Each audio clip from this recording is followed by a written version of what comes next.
Action. Mata luka sengkon karta, serupa mas kumambang. Pupuh mengantarkan wejangan hidup, kecapi dalam suara sunyi menyendiri. Pupuh dan kecapi membalut nyeri, menyatu dalam suara genting.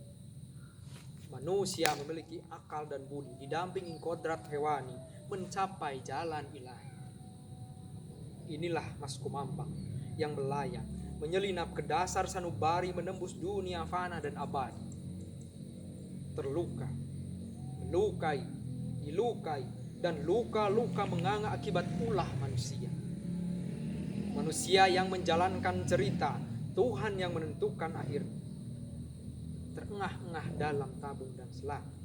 Aku, seorang petani Bojong Sari, menghidupi mimpi dari padi yang ditanam sendiri. Kesederhanaan panutan hidup dapat untung dilipat dan ditabung.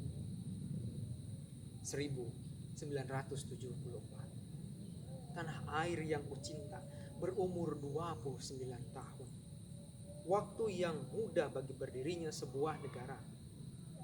Lambang Garuda, dasarnya Pancasila, Undang-Undang 45, merajut banyak peristiwa. Peralihan kepemimpinan yang mendesak, Bung Karno diganti Pak Harto dengan dalih keamanan negara. Pembantaian 6 jenderal, 1 perwira, 6 jam dalam 1 malam, mati di lubang tak berguna. Ada dalam perang Mahabharata, bahkan di sejarah dunia, hanya di sejarah Indonesia. Pemusnahan golongan kiri, PKI wajib mati. Pemimpin otoriter, repelita, rencana pembangunan 5 tahun bisa jadi rencana pembantaian 5 tahun.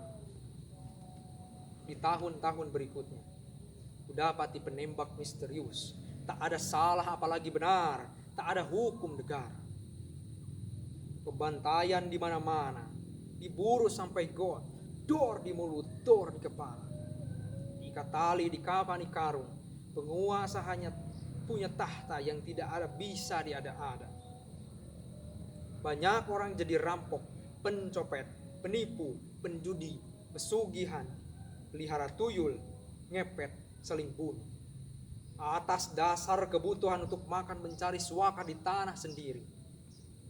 Kemana pemerintah? Sibuk membangun. Pemerintah dan rakyat seperti air dan api, saling memusnahkan, mesti berdampingan, berdampak besar bagi petani. 1971, benih mulai dikomersialkan. Pupuk dan obat hama harganya tak sembarang. Iuran ulu-ulu dengan dalih perbaikan irigasi. Teknologi ikut-ikutan membebani kesulitan benih yang bagus. Apalah daya, uang pun tak ada, padi jadi rusak, panen gagal, hama berkeliaran seenak. Bagi keluarga kami, inilah musim paceklik yang mencekik. Akulah sengkon yang sakit, berusaha mengenang setiap luka di dada, di punggung, di kaki, di batuk yang berlapis tuberkulosis. Interogasi karta. Tek tek tek tek tek tek tek. Suara mesin tik bagai jarum menusuk-nusuk kulit. Nama? Karta apa? Pekerjaan? Petani Pak. Nomor KTP? Terdiam lama karena aku tak punya. Jawab goblok. Aku akan menjawab, namun pentungan lebih cepat mendarat di rahang. Aku kolek, kepala di atas meja, dalam ruangan yang disesaki asap rokok, lampu ala kadarnya menguraikan asal muasal peristiwa. Tak lancar mulut mengurai kata, jari dan kaki diinjak oleh kursi. Mata membelalak, mulut menganga. Aku Karta, pemilik tanah kurang lebih 6.000 meter persegi.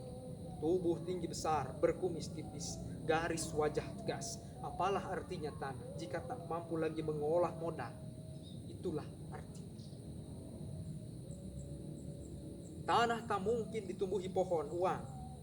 Uang cuma ada di kantong para cukong. Aku punya kantong. Kantong bolong, digigit tikus ompong. Kalau aku banyak ngomong, dengan akhiran huruf ong, bibirku bisa-bisa monyong, dan leherku bisa-bisa dipotong. Cerita kakek buyutku. Tanah kami dikuasai oleh sinyo-sinyo Eropa dan para saudagar Cina.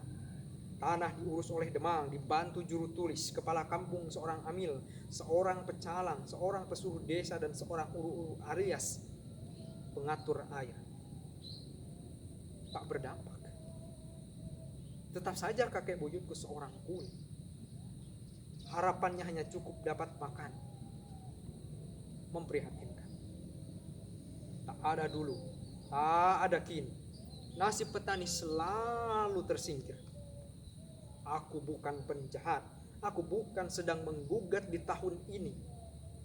Bicara jujur malah hancur, membela sedikit dianggap PKI. Diam tak ada jawaban, tak ada pilihan. Terima kasih.